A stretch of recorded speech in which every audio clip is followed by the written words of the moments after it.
Hordoftoota fi daawwattoota miidiyaa walabummaa Oromiyaa arras keessummaa keenya kan yeroo dheeraa nu jalaa xiqqoo badee ture kan sinillee yaafattan meerree jettan finnee dhufneerra. Egaa Dr. haalli amma deemaa jiru baay'ee ulfaataadha. Haalota deemaa jiran kana keessatti sagalee Dr. Tsaggaayee dhabnee maaliif nurraa badee jedhanii kan keessan nagaafachaa turanis kan qilleensa irratti barreessaa turanis hedduudha. Guyyaa isaa eegnee kunoo walitti dhufneerraa sagaleen kee garuu hin banne already akka barbaachisutti dhimmoota barbaachisan irratti mariidhaa fi waliin dudubbachuudhaaf walirraa turuun waanuma jirtu sanumaaf jedheeti namni waan bareerraa nu gaafataa siyaannes dhugaatti. Baga nagaan dhuftee anaa dhufuun siin jedha. Baga nagaan na eegde ulfaadhu fayyaa ta'e. Tole Dr. Fayyaa ta'e ulfaadhu gaa haala murteessaadhaa fi yeroo jajjabduu keessa jirra. Amma akkaataan amma nuti jirru garri Impaayera Itoophiyaa dhimmoota adda addaa dhimma marii biyyoolessaa kan jedhamutu jira. Gara Facebook kanarraayis marfeessuu kan jedhamutu jira. Kallattii biraatiin waa'een Tsimdoo fi Piipillee wanti deemaa jirutu jira. Amma immoo sanarrayyuu darbee waraanni kaabaa karaa Eertiraatiin ammallee karaa Tigraayin ammallee deebi'eetoo ka'eera. Kanarraanis wal qabsiifnee waan tokko tokkorraa ni mari'anna. Egaa fuuldurri biyya keenyaa fuuldurri Oromiyaa wanti guddaan rakkisu waa'ee biyya keenyaati waa'ee Oromoof Oromiyaati. Kanas kaafneerraa mammari'annaa wanta irraa hubannuu fi hubatamu akka sabni keenya hubatutti irratti ni haasofnaa jechuudha. Ulfaadhu gaafii koo jalqabaa ta'ee kanan dhiyeessuu barbaadu dhimma marii biyyoolessaa jedhanii hamma mootummaan PP oofaa jiru kanarratti waa tokko dubbachuun barbaada. Innis mariin biyyoolessaa ka jedhamu wanti koo na qabamee jira jaallan qaana nuuf galchame.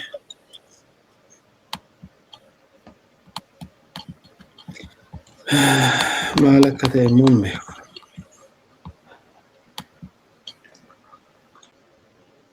Okay. Marii biyyoolessaa jedhanii agaa mootummaan PP paarlaamaa mataa isheetiin qaama dhuma ishee fakkaatuun keessaayyuu waa'ee Finfinnee fi waa'ee Dirree Dawaa irratti uummanni Oromoo qeerroon Oromoo qabsaa'onni Oromoo bara dhufaa darbaa kan isaan qabsoo geggeessaa turaniif kan irratti ajjeefamaa turaniif kan irratti qeerroo 5,000 hanga 6,700 jedhamee odeeffamu irratti kaffalameef aarsaan sana asittis wanti baay'een irratti ta'e sanaan duras uummanni Oromoo tuulamaa lafa isaarraa buqqa'ee gara adda addaatti badee baqatee waan baay'ee ta'e dhimma Finfinneeti. Arras dhimmi Finfinnee dhimma marii biyyoolessaa jedhamuun keessatti bifa tokkoon yookaan bifa waltooma ta'een yeroo marii biyyoolessaa jedhanii qaamni PPtiin qofa deemutu argama. Dhimmi Dirree Dawaas dhimma wal fakkaataadha. Dirree Dawaanis lafa Oromooti. Jijjigaan lafa Oromooti. Walloon lafa Oromooti. Matakkal lafa Oromooti. Raayyaa lafa Oromooti. Harar lafa Oromooti. Asoosaan lafa Oromooti. Waa hedduutu lafootuma sabni keenya irratti qubatanii jiran. Murteen amma deemaa jiru murtee dhiibbaa qabu. Ilaalcha fakkeenyaaf dhaabboleen siyaasaa akka ABO, akka KFO fi warreen xiqqoo quuqaa sabaa qaban illee yeroo kana keessatti waan kana keessatti argamanii jiranii. Namoonni tokko tokko kan quuqaa sabaa qaban fakkaatan achi keessatti ni jiru. Garuu hubannoon siyaasaa gadi fagoon dhimma biyya ijaaruu irratti hin jiru. Kanumaan wal qabatee akka addi bilisummaa Oromoo fi akka waraanni bilisummaa Oromoo kaayyoon Oromiyaan qabattu Oromiyaa walaba taate biyya birmadummaa qabdu biyya walabaa ijaarrachuudha. Uummata saba guddaa qabeenya guddaa qabu har'allee harkisanii ajjeefamaa maqaa isaatii badaa lafa isaa abbaan barbaade irraa akka irratuuf fuudhanii harkisanii achi keessa galchuu jiran. Ani gaafii guddaa kanatti ta'u mariin biyyaalessaa amma jedhamu kun dhimmoota gurguddoo Dirredawaa seenaa biyya sanaa keessatti Finfinnee seenaa lafa sanaa irratti abbaan biyyummaa Oromoo akkamitti ilaaltu iddoo sana irratti mariin bakka bu'iinsaa guutuu hin qabne kun immoo fakkeenyaaf kan bakka bu'aa miidhaan siyaasaaf diinagdee uummata Oromoo irratti hin uumu. Siyaasaaf diinagdee uummata Oromoo irratti hin uumu. Ammallee deebi'ee madaa hin qoorre kan inni saba keenya irratti fiduudhaaf deemu. Maal fakkaata akkamitti ilaalta Dooktar? Mariin biyyoolessaa kun marii biyyoolessaati miti dhugaa dubbachuuf. Uummattootni Itoophiyaa akkuma jiranitti uummattootni impaayera sana keessa jiran hundi walitti dhufanii rakkoo bu'uuraa bakka itti hiikkatan ta'ee hin ijaaramne. Isa dhiisaniiti durumaanuu gaafa ijaaranii gaaffilee impaayera sana keessatti ka'aa turan wal dorgommii impaayera sana keessa jiru dhaamsuudhaaf gaaffilee ka'aa turan awwaaluudhaaf mirgoota beekumtii argatanii turan haquudhaaf walumaa galatti impaayera Itoophiyaa kan durii kabara nugusootaa deebisanii ijaaruudhaaf barbaacha seera heera mootummaa biyya san keessa jiru haquudhaaf kan jalqabamedha. Bakka bu'ummaa kan qabne namuu ni beeka. Maaliif kana jennaa filatamaniiti miti miseensonni 4,000 ta'an achi keessatti kan galmaahan galma san keessa kan jiran filatamaniif uummataan filatamaniiti miti. Tokko. Kan lammataa naannoleen tokko tokko inumaa durumaanuu hin mari'anne gaafa ajandaan adda bahu sanuu hin mariisisne kan akka Tigraay bakkoonni adda addaa naannoo Somaalee keessa Oromiyaa keessatti bakka meeqatti isaanuu jedhan komishiniin sunuu Oromiyaa keessatti bakka adda addaatti walgahii godhachuu hin dandeenye jechaa turan. Kan waan ta'eef marii biyyaalessaa komishinii marii biyyaalessaa kan jedhamu maqaan sirrii miti. Bakka bu'ummaa hin qabu. Uummata biratti fudhatama hin qabu. Haala dimokiraatawaa ta'een uummanni miseensota san bakka nu bu'aatii yaada keenya nu ibsa gaaffii keenya achi nu kaasaa jedhanii warra ergatanii miti.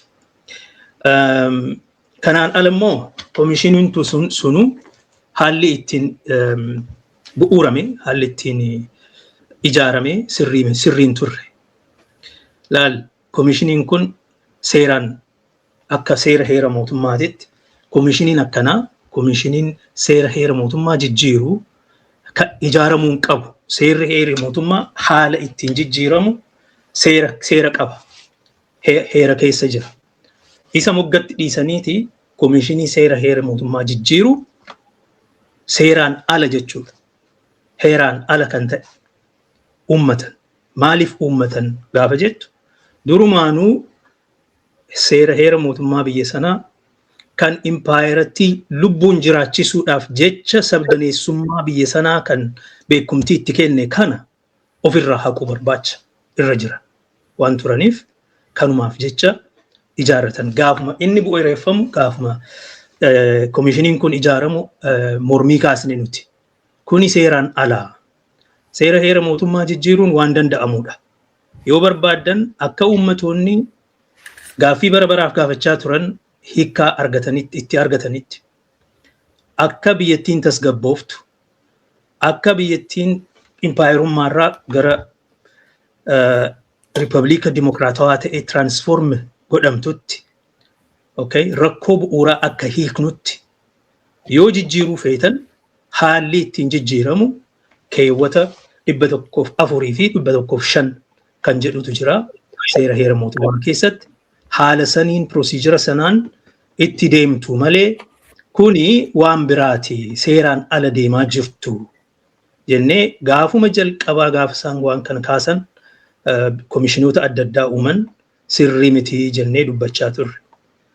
Haa ta'u isaan yaada isaanii waan qabaniif kana himachaatuma turanii jalqaba irraa ka'anii waan isaan jijjiiruuf waan seera heera mootummaa kana haquuf ittiin barbaadan waan qaban sababa waan qabaniif sababni isaas maaliin yoo jette mirga sabootaa haquu tokko mirga sabaaf sablammootaa kan eenyummaa irratti hundaa'ee kan hiree ofii murteeffachuu kan jedhu kana haquu barbaadu tokko. Lammata seensa isaa kan heera mootummaa keessa jiru nuyi sabaaf sablammoonni Itoophiyaa kan jedhu san dhiisuu qabnaa nuyi uummata tokko sabaaf sablammoota kan jedhu hafuu qaba nuyi uummatni Itoophiyaa jennee nuyi uummata tokko waan ta'aniif akkasitti dubbatamuu qaba kan jedhu isa jijjiirraa jedhan. Kan biraa siyaasa eenyummaa irratti hundaa'e sabboonummaa irratti hundaa'e hafuu qabaa biyya diigaa waan jedhaniif kanarraa ka'anii naannolee eenyummaa irratti hundaa'anii ijaaraman diiguu kan jedhu. Kana wajjinis wal qabatee sirna federaalizimii sirdaneessaa amma hojii irratti hin jiru durisi garuu at least waraqaa irratti barraa'ee waan jiru kana isa jijjiiruu isa haqnu malee rakkoon adda addaa biyya kana keessa uumamaa jiru isarraa maddaa. Kitaaba santu waldhabbii sabaaf sablammoota gidduu akka baay'atu fidee biyyattii lola waraanaa dirree lola waraanaatti jijjiiree kan jedhu. Kun egaa yaada durumaanuu warri Itoophiyaanisti ta'an keessattuu eliitiin Amaaraa kanuma dubbachaa turan bara meeqaaf seerri heerri mootummaa kuni biyya diigaa Amaara cunqursaa Amaaraaf beekumtiin kennu lafa Amaaraati dhiphisaa Amaarri bakka hundatti deemee akka hin jiraanne godhaa maal kan jedhu sobaan jechuudha kijibaan fabrikeet godhameetuma victimhood taphachaa waan kana oofaat turanii Abiyyi immoo kanuma fudhateetti ol bahe. So gaafa inni ol bahu inni waan jedhe nuyi uummata tokko malee uummata hedduu miti. Sabaaf sablammoota jedhee jalqabuun sirrii miti seerri heerri mootummaa sun. Kanaaf beekumtiin sabaaf sablammootaaf kenname kuni baay'ee baay'atee biyya diigaa waan jiruuf gar tokkotti biyya kukkutaa facaasaa waan jiruuf akka uummata tokkotti nuyi uummanni Itoophiyaa jedhee jalqabuu qaba tokko. Lammata olaantummaan biyya san keessaa kan sabaaf sablammootaati. Abbaa biyyummaan kan sabaaf sablammootaati kan jedhutu jira keewwata 8 irratti. Sunis jijjiiramuu qaba. Sabaaf sablammootaa miti. Sabaaf sablammoonni abbaa biyyaa yoo ta'an biyyattiin kan eenyu taati. Biyyattii abbaa malee dhabsiisanii jiru, biyyattii diiganii jiru warri wayyaanee seera kanaan seera kana sababeeffatanii kan jedhu qaba ture. Isa immoo ifatti machaa ture. Isumatu deebi'ee dhufe. Kan sadaffaa keewwata 39 kan hiree ofii murteeffachuu mirga sabootaa kan jedhu akkuma jiruun isa balleessuudha. Afraffaan waa'ee Finfinneeti. Magaalota Oromiyaati. Rakkoon mootummaa kanaa fi rakkoon eliitii Itoophiyaanistii warra ta'e durirraa jalqabee bara Minilikirraa jalqabee hanga har'aatti rakkoon Itoophiyaa akka isaan laalanitti Oromoodha. Oromiyaadha. Oromiyaan tun akkamitti Oromiyaa jedhamtee moggaafamtee lubbuun jiraatti. Lafarratti akkasitti daangeffamtee maaliif jiraatti? Oromiyaan kun diigamuu qaba.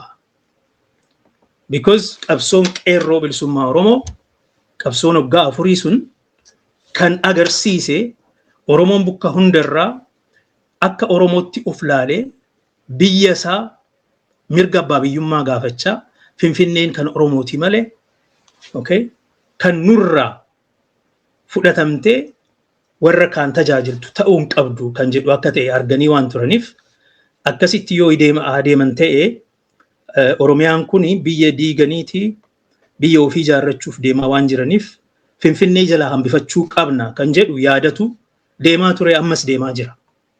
So karaan Finfinnee jalaa hambifachuu kuni tokkoffaa Finfinneen kan Oromooti jedhanii seeraan mallatteessuun barreessuun barbaachisaa ta'e jechuudha. So kuni gaafuma Abiyyi aangoo qabatee jalqabee maqaanis Finfinnee jedhamuun qabu kan Oromooti jedhamuunis sirrii miti.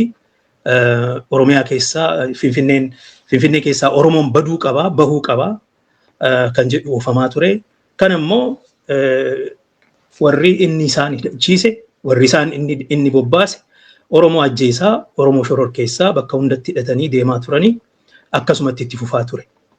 Hacaaluu Hundeessaa kan ajjeefame bar Minilik biyya kana dhufee lafa tufaamunaa farda saameetii harreedhaan dhufee farda saameetii abbaa biyyaa farda malee hambisee biyyarraa haqee jedhee dubbachuu isaatiin aartistiin sabaakiin namni hunduu itti bobba'ee mucaan kun ajjeefamuu qabaa jedhanii guyyaa 4 keessatti isa galaafatan. So gaafa kana ilaaltu rakkoon impaayera Itoophiyaa akkuma Dr. Gammachuu Magarsaa jedhu Oromiyaadha, Oromoodha. Rakkoon Oromiyaas, rakkoon Oromoos Itoophiyaadha. Maaliif? Itoophiyaa kan irra diriirtee ceessu Oromiyaa irratti. Oromiyaa of jalaan qabdu taanaan Itoophiyaan hin jiraattu. Kun ni beekama. Sana waan beekaniif wama hundumaa kan Oromoo ta'ee kan Oromoo miti jedhanii Oromoo harkaa fudhachuu qabu. Afaan isaas haa ta'u, loqoda isaa haa ta'u, ganda adda addummaa kutaa kanas kunoo Shawaa irratti hirkoofnee kaan rukutuu qabna, Wallaggaaf Arsii rukutuu qabna kan Biraanuu ministiricha eenyuun Biraanuu Naggaa faa kan dubbachaa turan. Tarsiimoo isaaniiti Andaargaachoo Tsiggee Biraanuu Naggaatu Minilik kan Itoophiyaa dhuunfachuu danda'ee impaayerri Itoophiyaa kan Teediroos dadhabe, kan Yohannis dadhabe, kan Minilik ittiin milkaa'ee waan Oromoo Shawaa qabatee Oromoo Shawaa irratti hundaa'ee duula gara kibbaatitti geggeesseef jabinaan Itoophiyaan kolonii biyya Awurooppaas injifattee akka jiraattu godhe. Nuyi isaan irraa baruu qabna. Oromoo Shawaa irratti hirkachuudha qabna kan jedhu. Akka goobanaa irratti hirkatanii Oromoo injifatan san har'as Oromoo Shawaa ofitti qabneeti bakka sabboonummaan Oromootti dagaagee Arsii fi Harargee fi Wallagga kana ofirraa ittiin dhoofna. Kanaaf kana barbaacha utuu jiranuu namni ani Oromoodha jedhu immoo as gadi ba'ee jechuudha. Innis akkuma agartu akeeka isaaniitirraa ka'ee ijoollee tokko karuma giddu galaarraa jiran aangootti fidee kan akka Biraanuu Juulaa, kan akka Taakkala Uumaa, kan akka warra waraana keessa jirus, warra siyaasa keessa jirus yoo ilaalte Shimallis Abdiisaa ijoollee giddu galeessaa kana akka Oromiyaatti aangoo kennee fi akka waraanaatti aangoo kenneefitti warra tikaa warra kana hunda achi ol baasee amma isaan qabadheenii Itoophiyaa hunda of jalatti bulchuu danda'a kan jedhu. Amma kanaaf seenaa jijjiiruun seenaan goobanaa hin dogoggoraan akkasitti barreeffamee jedhanii seenaa haaraa nutti himu. Kun Itoophiyaanistoota Itoophiyaan Oromoon Itoophiyaanisti ture duris kan jiraachiseeyyuu Oromoodha. Kanaafuu nuyi irraa baqachuun sirrii miti. Qabanneeti kun amma galaana diimaa faafinnaa kan jedhu impaayera kana duris kan ijaare nuyi ammas ka bulchuu qabu nuyi kan jedhutti deemamee ture jechuudha. Kana gochuudhaaf ammoo Oromoo mirga Oromoo eeguu, Oromoo daangaa ishee tiksuu, Oromoo eenyummaa Oromoo dagaagsuu maal irratti hundaa'ee otoo hin ta'in tapha impaayeraa warra durii galaana diimaa barbaacha taphachaa afaanuma san fudhannee itti deemna. Kana hundaaf karaa mijeessuudhaaf wanti isaan dura dhaabbatu seera heera mootummaa kana immoo diiguudhaaf kana haquudhaaf mariin biyyoolessaa kun barbaachisee jedhan. Rakkoon isaanii gaaffilee Oromoo qeerroon Oromoo gaafachaa ture deebisuu sodaachudha. Maaliif erga gaafa aangoo qabatanirraa Oromoon kan gaafatu meerree nuyi falmanne wareegamne kuno karaa saaqne warra wayyaanii biyyatti galchine isin aangeessine. Amma gaaffiin Oromoo haa deebi'u. Gaaffiin ijoolleen gaafachaa turte gaaffii walabummaa biran ga'uyyuu hiree ofii murteeffannu magaalaa keenya irratti akka lammiititti haa jiraannu. Misoomni jira, misooma jirurraa immoo akka nuuf malutti Oromoonis haa qabaatu. Misoomni biyya keenya irraa riisoorsiin biyya keenya irraa saamamaa jiru, qabeenyi biyya keenya irraa saamamaa jiru, kan Gujii irraa, kan Wallagga irraa saamamaa jiru irraahis nuyi waa argachuu qabnaa. Inumaa Midrook uummata keenya fixaa jira. Pooyizinii achi keessaa bahuudhaan. Gaaffilee akkanaa turan. Meerree Oromoon magaalattiin gara Oromiyaatti haa deebitu. Mirgi keenya faayidaan addaa Oromiyaa Finfinnee irraa qabdu seeraan nuuf haa mirkanaa'u. Kan kana ture. Gaaffii kana haa deebisnu gaafa jedhamu lammaanuu kan nyaatame gaaffilee kana haa deebisnu jechuurraa kan ka'edha. Isa dhiisaniiti gaaffii san awwaaluudhaaf kan keenya qofa miti. Gaaffilee sabaaf sablammootaa naannummaa barbaadan. Akka naannootti haa ijaaramnu, akka zoonitti haa ijaaramnu, kan akka Gaamoo, kan akka Sidaamaa, kan akka naannoo barbaadu, kan Guraagee, kan Hadiyyaa, kan Kambaata, kan naannummaa barbaadu, kan Dongaa, kan Daraashee, kan special waradaa barbaadu. Warra kana hunda kan Walaayittaa kan kana maal jedhanii wanti hundi kan sirraahuu danda'u gaafa heerri jijjiirame. Kun immoo marii biyyoolessaatti waan dhiyaatee achirratti mirkanaa'uudha jedhan. Nuyi gaa erga durumarraa maal jechaa turre laal mootummaan IHADEG EPRDF biyya bulchuu dadhabeetti mormii qeerroon Oromoo kaaste tasgabbeessuu dadhabeetti of jalatti injifachuu dadhabeetti aangoo gadhiise. Gaafa akkanaa maaltu uumama? Mootummaan abbaa irree ture, mootummaan cunqursaa ture, maaltu dhufuu qaba? Jijjiiramatu dhufuu qaba. Ce'umsatu dhufuu qaba. Ce'umsa maalirraa? Abbaa irrummaarraa gara sirna dimokiraasiitti. Ukkaamsarraa gara walabummaa gara bilisummaatiitti. Ummati ukkaamame hafuura akka baafatu. Waraanni yoo jiraate biyya san keessa lolli waraanaa yoo jiraate gara nagaatti. Ce'umsatu dursaa. Ce'umsa kana dursaa malee jarana waan bu'uuraa isinitti bu'uun dandeessan maandeetii isin qabdanii mootummaa kufe keessaa baatan mootummaa bulchuu dadhabee kufee an dadhabeeraa jedhee gaaffilee uummataatitti deebi'uu qabna jedhee Hayilamaariyaam gallakkiseerraa waan dhuftaniif dura wanti dursu tokko nagaaf tasgabbii uumuu. Lama ce'umsa dhugaa abbaa irrummaarraa gara dimokiraasiitti deemuu. Kana gochuudhaaf maaltu barbaachisa? Tokko seera jijjiiruu, seera kan akka law and justice reform jedhama. Kan seera olaantummaan seeraa akka jiraatu, manni murtii walaba akka ta'u. Seera filannoo, seera paartiileen ittiin galmaahan. Seera kun electoral reform jedhama. Kana geggeessuu. Sadaffaa seera warra tikaa. Jechuun security reform jedhama. Military, poolisii fi tika intelligence. Amma immoo bara cyber waan ta'eef cyber security. Afran kanarratti reform gochuu. Warra kana jijjiirtee dirree siyaasaa babal'istee uummanni akka seera immoo mirga namoomaa ukkaamsanii jiran hunda irraa gatu haquu. Kan akka seera miidiyaa, seera civic society. Kan kana sirreessiteeti uummanni akka of ibsuu danda'u, akka walgahii fi hiriira nagaa gaggeessuu danda'u, akka gadi bahee yaada isaa ibsachuu danda'u, barreeffamaan haa ta'u, miidiyaa irratti haa ta'u, walgahii irratti haa ta'u, hiriira nagaa irratti haa ta'u, peetishinii barreessuudhaan haa ta'u, karaa adda addaatiin bilisummaa uummataa waan gadi mirkaneessu jijjiirta. Sun erga ta'ee booda gara filannootti deemta.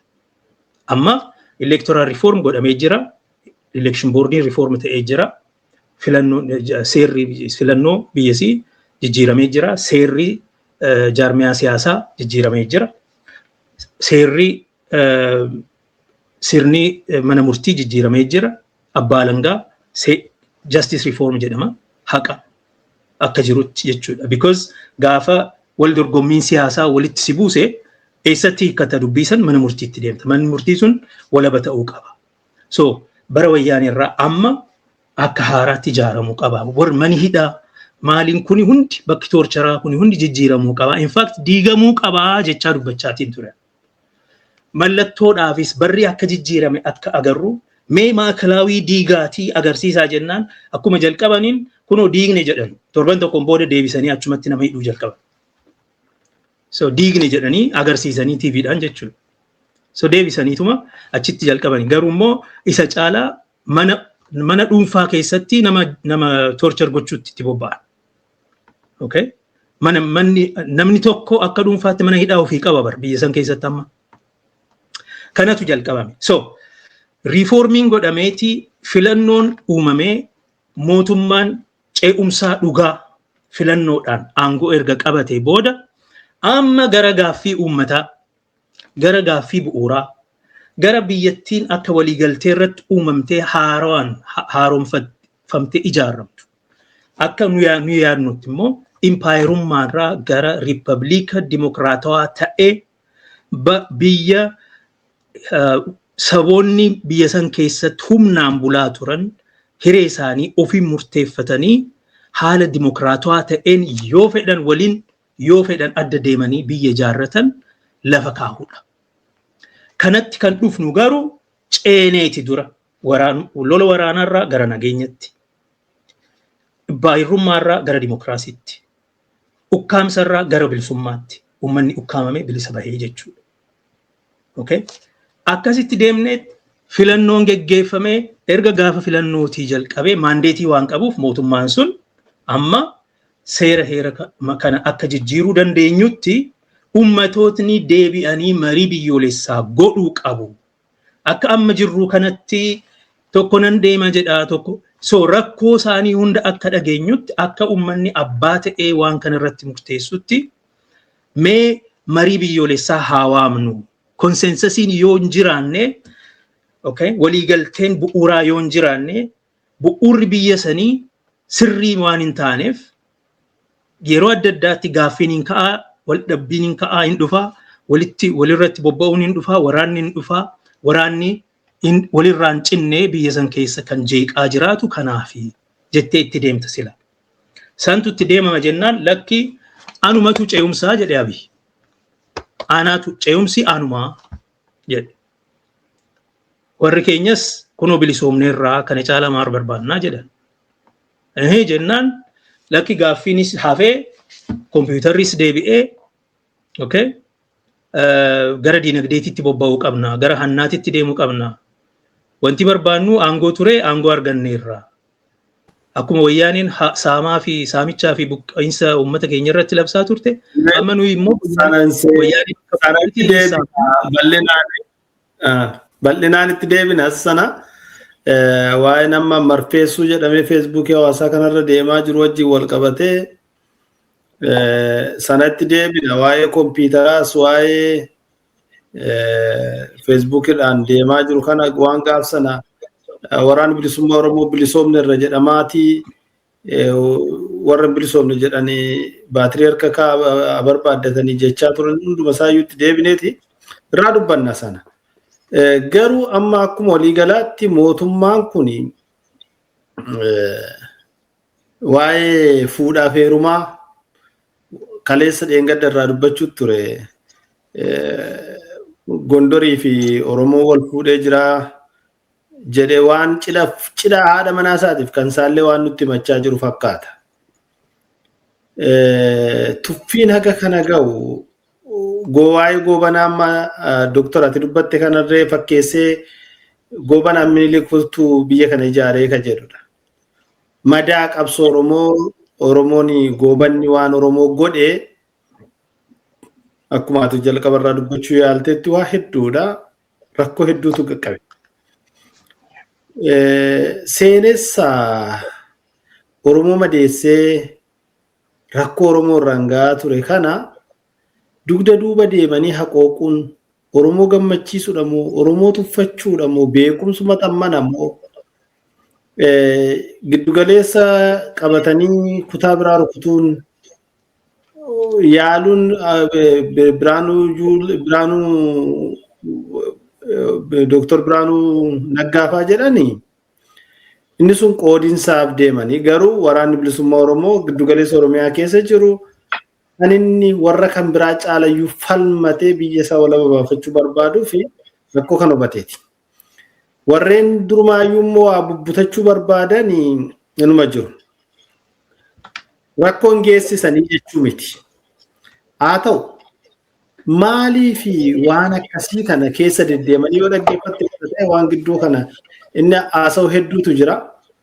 Maali waan akkasii kana gidduu deddeemanii lallaaquu yookaan tuttuquun barbaachise madaa hawaasatti kaasummaa barbaachise jidduu Oromootti waa buusuudhaaf immoo Oromoon waan madaasaa tuttuqe kana dura waan rakkoo sarraan ga'e hin beeku jechuudhaaf immoo har'a warreen sabboontota akka Leenjisoo Diigaa fa'aa warra gaafsana turan warra Minilik wajjin wal waraanan warreen sana maqaa isaanii kaasuu dhiisuudhaaf goobana kaasanii kan Oromoon gantuudha Oromoo cabse Oromoo fuudhee harka diinaatti kenne jedhu nutti oofuun inni illee goobanaanuun jechuun ragaa guddaa ofitti ba'eera. Dhugumas immoo goobanaa huluu Oromoo miidhe malee goobanaa gadi Oromoo waan miidhe hin qabu sanumattis jira. Isa kana maal barbaadee waan kana kaasa wallaalaan kaase moo beekee kaase moo ittiin jaalatamuu kaase moo wanti kun akkamitti hubattaati? Tokkoffaan beekumsa isaatu haa ganuma jechuun beekumsi akki biyyitti ijaaramu kanumaa jedhee yaada. So ilaalchi akkanaa ilaalcha fiudaalaati. Agartee? Ilaalcha duubatti hafaati. Ilaalcha bara jaarraa 12ffaa 13ffaa fa'aa keessa jiru. Ilaalcha fiudaalizmiiti. Itoophiyaa keessatti fiudaalizmiin hanga 1974tti ture. Isa akkeessa. Beekumsa isaatu hagana akka mootii durii akka mootiiwwan Itoophiyaa duriititti yaada waan ta'eef isaan immoo akkanatti biyya ijaaru. Akkanatti biyya ijaaranii isaan irraa kan barannu kana har'as akkuma isaanii sanatti deemuu qabnaa kan jedhu irraa ka'a. Dhugaa dubbachuuf biyya ijaaruun salphaa miti.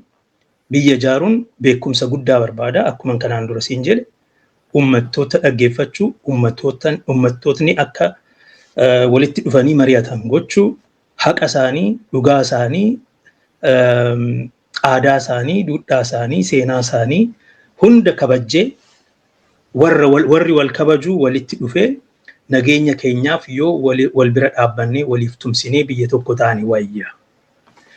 Okay? Misooma keenyaaf yoo wal bira wal wajjin taane maarketii guddaa uummanni keenya dagaaguu danda'a. Kanaaf waan economic community yoo uummanne gaariidha. Geopolitiksii kana keessatti yoo wal utubnee waliin deemne this is saayinsii federalizimii keessatti maaltu jira seete. Namni ani barsiise Daniel Elazar jedhama amma du'eera. Institute of Federalism Philadelphia keessatti Ameerikaatti warra uume. Daniel Elazar waa tokko jedha. Gaafa biyyi tokko gaafa federaal ta'uu feete jaalatteeti miti kan federaala taatu. Dirqamteeti. Filannoo biraa waan hin qabneef kana gooti. Biyyi tokko gaafa unitary ta'uu barbaadu fedhiidhaan godha. Jaalatee kanatu naa wayya jedhee godha. Uummatnoonni walitti dhufanii federaalizimii filatan garuu filannoo waan hin qabneef jedha. Sodaa lamatu isaan oofaa jedhe. Kitaabota kitaaba over 50 books he has written and you can find them. Daniel Elazar. sodaa lama qabu jedhe. Tokkoffaan security dha. Diinatu halaalarraa dhufee nu nyaata. Yoo walii wajjin hin tumsine, okay, adda addummaa keenya qabannee yoo akka tokkotti militarii tokko yoo hin qabaanne diina nurra jabaatuu dhufee nu nyaata. Kanaaf yoo walitti dhufnee wal gargaarree security keenya bara baraaf jiraachisuu dandeenya jetta. Tokko. Sodaan lammaffaan isaan qaban sodaa hiyyummaati. Yoo xiqqoo taanee maarkeetii tokko keessatti ummatuma qabnu kanaan qabeenya qabnu tanaan biyya keenya misoomaan dagaagsine yoo jenne warri ummata hedduu qaban, kaapitaala hedduu qaban, qabeenya hedduu qaban nuun fudhachuu danda'u deebi'anii dhufanii. Ummanni keenyas garasitti deemuu danda'a. Because bakka itti dagaagu barbaada waan ta'eef jechuudha. Kanaaf nuyi warri wal bira jiru kuni adda addummaa keenya akkuma jirutti qabanne ikoonomiidhaaf bakka tokkotti dhufne yoo waliin hojjanne biyya keenya ofii bulchaa waloo akka walootti immoo wal bulchaa yoo deemne irra wayyaa jedhanii sodaa lamarraa ka'anii kana uummatu jedha. Amma seera heera mootummaa Itoophiyaa keessatti federaalizimiin maaliif barbaachisee gaafa jettee ilaaltu maal jedhaa? One economic community hawaasa diinagdee tokko uummachuudhaaf, one political community hawaasa siyaasaa tokko uummachuudhaaf jenneeti walqixxummaa irratti hundoofnee sabaaf sablammoonni Itoophiyaa hiree ofii murteeffannee federaalizimii sabdaneessaa kana uummannee jedha. Gaafa jalqabu. Now, akkuma beektu ummatoonni Itoophiyaa sabaaf sablammoonni ofii isaaniitii bilisa ta'anii walabummaa isaanii qabatanii as deebi'anii walii wajjin mari'atanii akka hin murteessine waan beekamudha. Warri EPRDF'tu gubbaarraa barreessee murteeffannee jirra kanaaf jiraannaa kan jedhe. Garuu isaan illee maaliif kana barbaadan yoo jette dirqamaniiti. Maaliif impaayeratti jiraachisuudhaaf jecha. Gaaffilee sabootaa bara 1960mootaa keessaa gaafatamaa ture. Gaaffii kana kun recognize isa goonee jirra, beeknee jirra. Okay? Seeraan fudhannee deemnu malee impaayerittiin kun ammas lolaan itti fufti taanaan hin baddi. Akka oolchinu, badiirra akka oolchinu jedhaniit dirqamaniit kana lafa kaa'an. Ani federalizimiin suni federalism of pacification jedhaan. Because yoo laalte achi keessatti akka ummatootni cal jedhanii bitaman akka impaayerittiin lubbuun jiraattu jiraachisuudhaaf godhame malee saboonni of bulchaan turre mirgi isaanii kabajamaan turre hacuuccaa guddaa keessa turanii qabeenya isaanii ofiin bulchaan turre qabeenya isaanii saamamaa ture mootummichi akka jiruun mootummaa saamichaa fi buqqa'insaa ta'ee ummata keenya gaafa buqqisutti ka'u ummanni keenya mormee ofirraa gate. Amma federalizimiin sun sirriin turre ijoolleen maal gaafachaa kan dhugaa haa ta'u mararaanfaa maal gaafachaa ture kan dhugaa haa ta'u. Okay? Yeroo adda addaatti mararaanfaa baqqalaanfaa gaash bulchaanfaa kana gaafachaa turan warri dhugaatti federalizimii barbaadan. Sidaamaan Walaayittaan warri kibbaa akka jirutti kan dhugaa haa ta'u kan nuun ukkaamsuu hin ta'ini maqaa federalizimii kanaan ukkaamamne it's a pacification tool agartee kana barbaannaa jedhanitti falmaa turan jechuudha. Amma gaafa jarri kun dhufu gaaffileen sun amma deebii argatti dhugaatti gara federalizimii dhugaatti deemna at least yoo xiqqaate ummatoonni hiree ofii murteeffachuutti deemu jedhanii yaadaa turan. Okay? Kana biyya jaaruun laal ummatoota tokko mirga isaanii kabajjee sirna dimokiraasii ijaartee fi haala dimokiraatawaa ta'een yaada isaanii iffatanii ati immoo duula adda addaa as ta'uu wayyamoo achi ta'uu wayyaa federalizimii wayyamoo lakki biyya jaarrannaa konfedereeshinii wayyamoo gaafa akka jedhanii ummanni filatutti dorgomta. Sirna akkasii ijaartee yeroo itti kennitee Scotland referendum gaafa godhattu waggaa 5 itti kennan. Between 2010 erga gaafa David Cameron aangoo qabateerraa gaafuma san abdii kenneenni Waan kana gaaffiin kun deebi'uu qaba. 2016tti gaaffiin kun deebi'uu qaba. Referendum godhuu qaba. Uummanni murteessuu qaba. Nuyi keessaa bahuu qabna waan kana. Waa'ee Brexit uummanni murteeffachuu qaba jedhe. So seera baasan. Seera referendum Scotland, seera Brexit.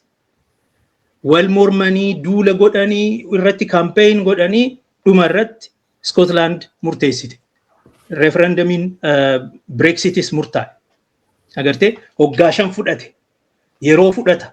Nama barbaada. Komishinii fudhata. Seera barbaada. Akkasitti jabaattee olaantummaa uummataa hubattee uummatatu murteessa jettee fudhattee aangoo keetiif yaaddoo dhiistee jechuudha. Kan immoo kan agartu maali?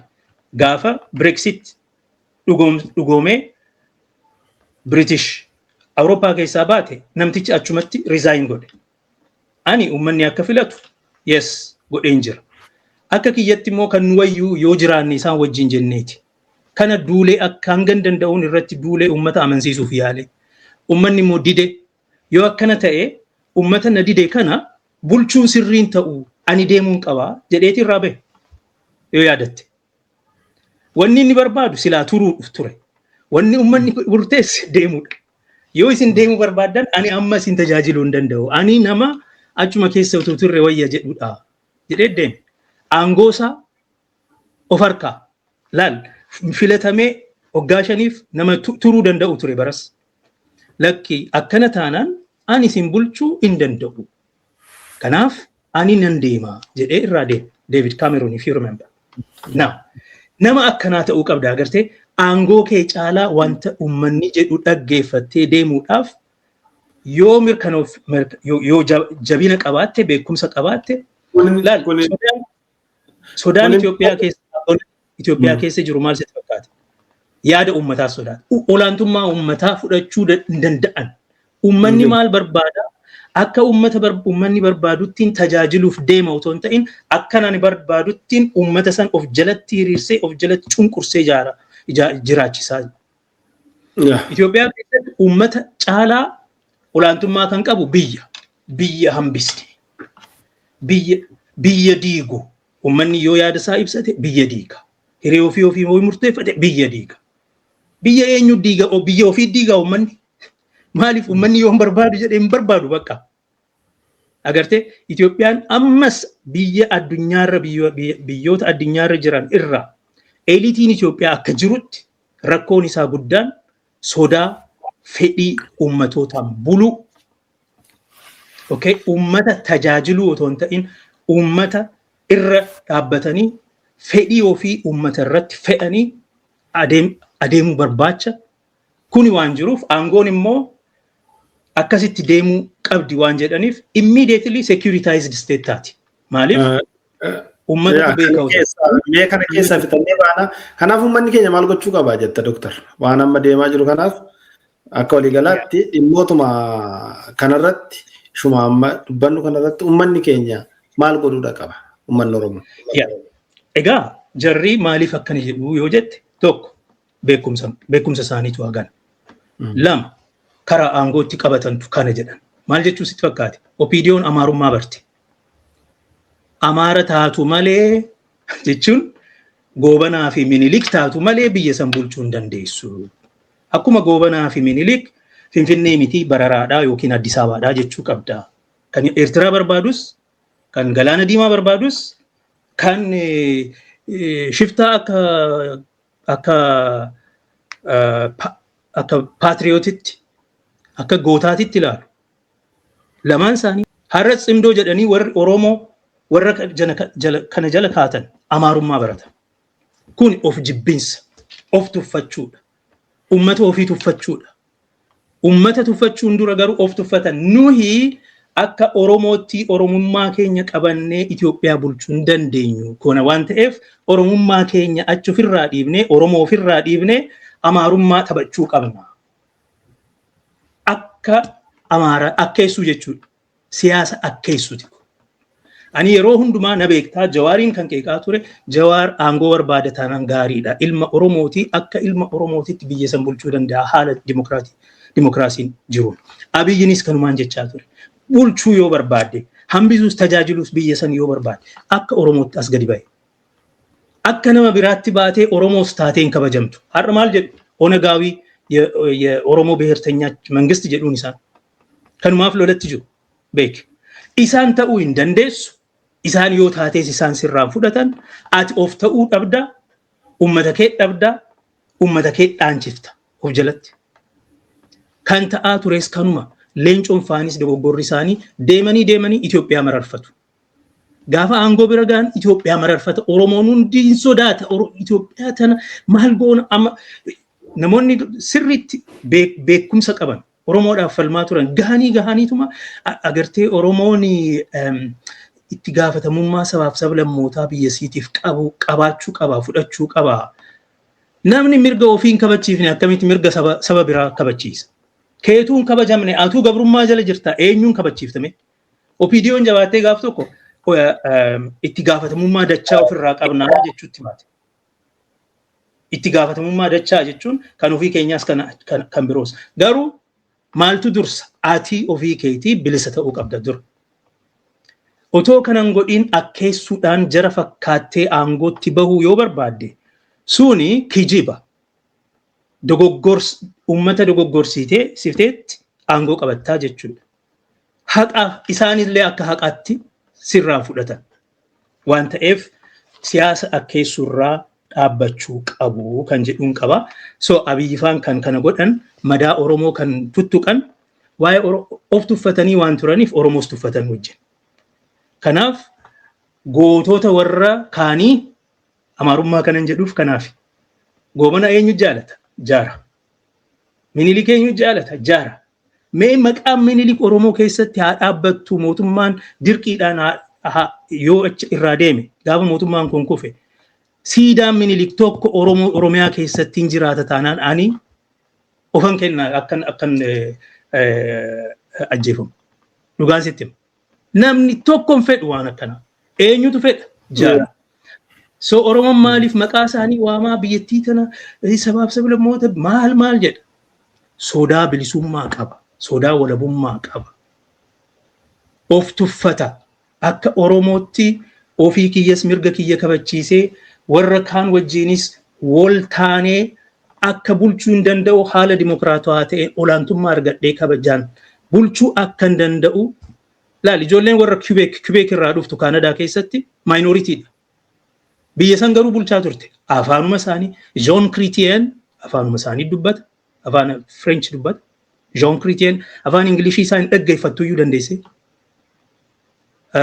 Pierre Trudeau kan guddicha kanaan dura abbaan mucaa kan amma Pierre Trudeau kan lammata. Many of them they come from Quebec. Afaanuma isaanii dubbachaa ministeeronni har'a jiran Kaanadaarra afaanuma isaanii dubbachaa akka Quebec nationalist ta'anii biyya san bulchaa turan.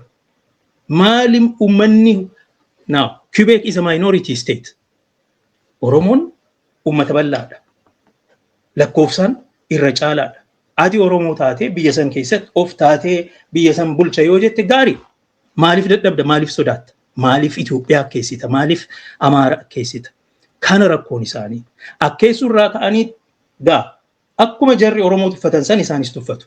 Akkuma jarri kana laal Taakkalee Uumaa maal jedhe gaafa kantiibaa ture. He assumed power in April.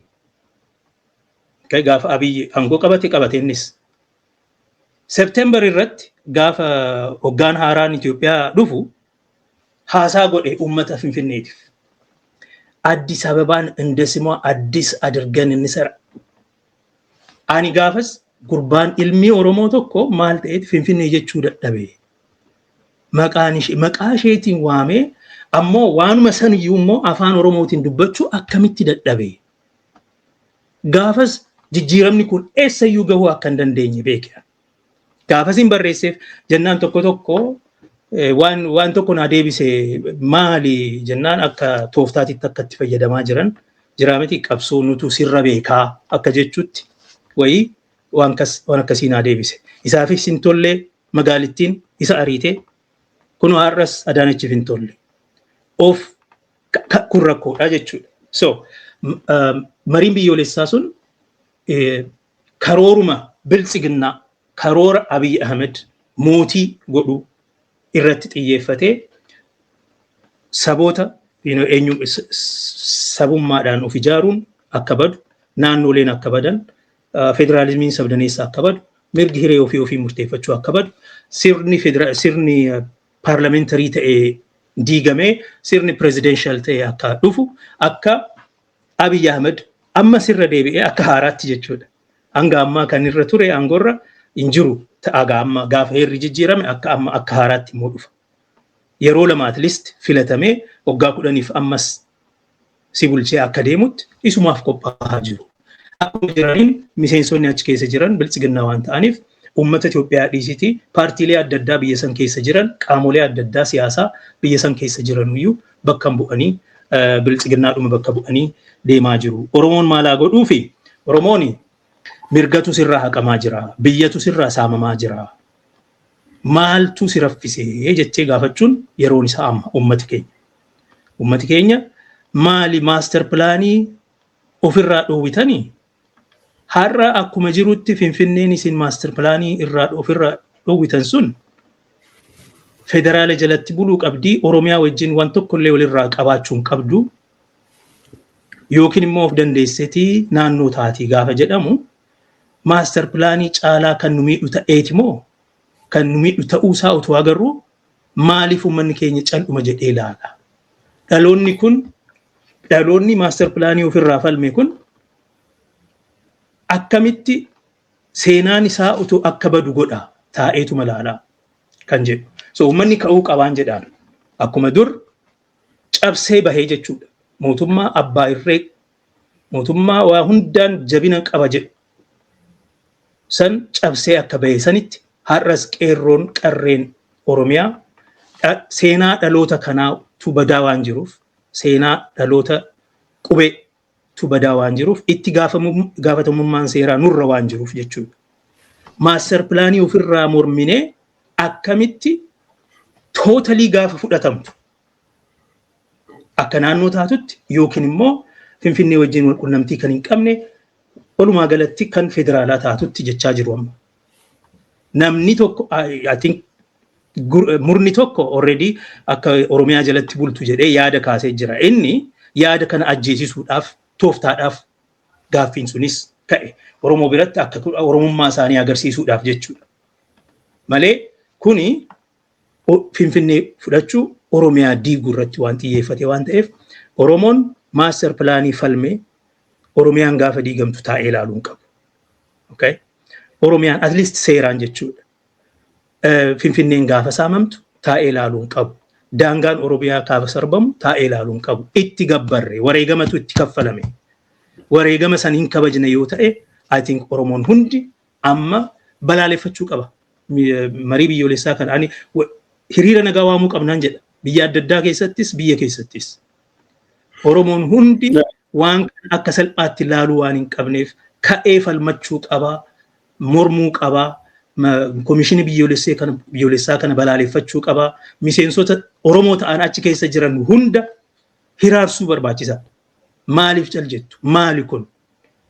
Ijoollee keenyatti gabbarree isinitti aangoo kenninaan isin immoo dabarsitanii inuma san caalaa nurraa akka saamamu gochaa jirtu kan jedhu gaaffiin ka'uu qaba. Karaa qaamolee siyaasaa Oromoo sinis kun mormamuu qaba. Hanga ammaatti ani mararaan dhaga'ee hanga ammaatti karaa OFC'tiin mariin biyyoolessaa kuni qoosaadhaa nutti qoosuu jedhee bakka eessayyuu akka hin geenye dubbachaa ture. Haa ta'u malee amma mariin biyyoolessaa kuni komishiniin kun walgahii irra taa'ee yaada irratti mari'atee mirkaneeffachaa jira. Dhuma irratti waan murtaa'e santu gadi ba'a. Kanaafuu ammuma irraa jalqabanii mormii jabaa waamuun dirqama isaanii ta'a jechuudha. Ibsa ejjennoo baasanii addunyaadhaaf xalayaa barreessanii biyyattii wal waraansatti adeemsisaa jira mootummaan kun jedhanii mootummaa kana saaxiluun yeroon isaa amma. karaa nagaatiin waan falmaniif wanti godhuu danda'an ibsa ejjennoo baasuu, dippiloomaasii hojjechuu, advookasii godhuu, uummata waamanii peetishinii waan adda addaa hiriira nagaa qopheessuu wantoota akkanaa godhuutu irraa eegama. Karaa wabootiin silaa biyya keenya barbaanna biyya barbaacha dirree jirra. Kanaafuu biyya keenyaaf waan ta'u yeroo kamiyyuu caalaa har'atti akka dandeenyutti falmachuun barbaachisaadha. Marii biyyoolessaa kana dura dhaabbachuudhaaf akka danda'amutti wantoota tokko yeroo gabaabaadhaaf jechuudha. Duula yeroo gabaabaa godhuudhaan waan kana harkaa dhahuun barbaachisaadha. Kana I think ijoolleen dirree jirtu itti yaaddi jedheen amanaa. Hanga Seepteemberitti hanga fulbaanatti kuni waan itti deeman waan ta'eef hanga sanitti akka isaan xumuranii keessaan baane akka waan Oromoo balleessu maqaa nu balleessu akka hin mirkanoofne akka hin murtoofne kanarratti I think hojii tokko godhuun barbaachisaa ta'a jechuudha. Kanuman jedha kanarratti gaaffii biraa yoo qabaate. Baay'ee gaarii Dooktar Ulfaadhu silaallee wanta asirratti ifa ta'uu qabu baay'eetu jira. Hedduudharraa kaaste waan baay'ees dubbatte tokkoffaa aga ammaatti kaayyoon